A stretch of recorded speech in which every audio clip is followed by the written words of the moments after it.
Hello everyone, Assalamu alaikum. How are you all? I hope you are well.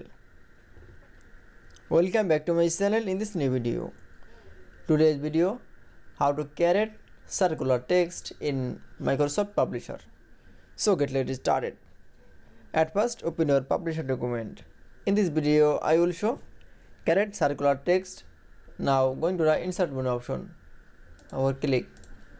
Then going to the Word art option. Now select from a word art text. Now for click. Then write your text. Now click for OK. Now going to the format option. Now click for a more option. Then choose a oval shape. Now for click.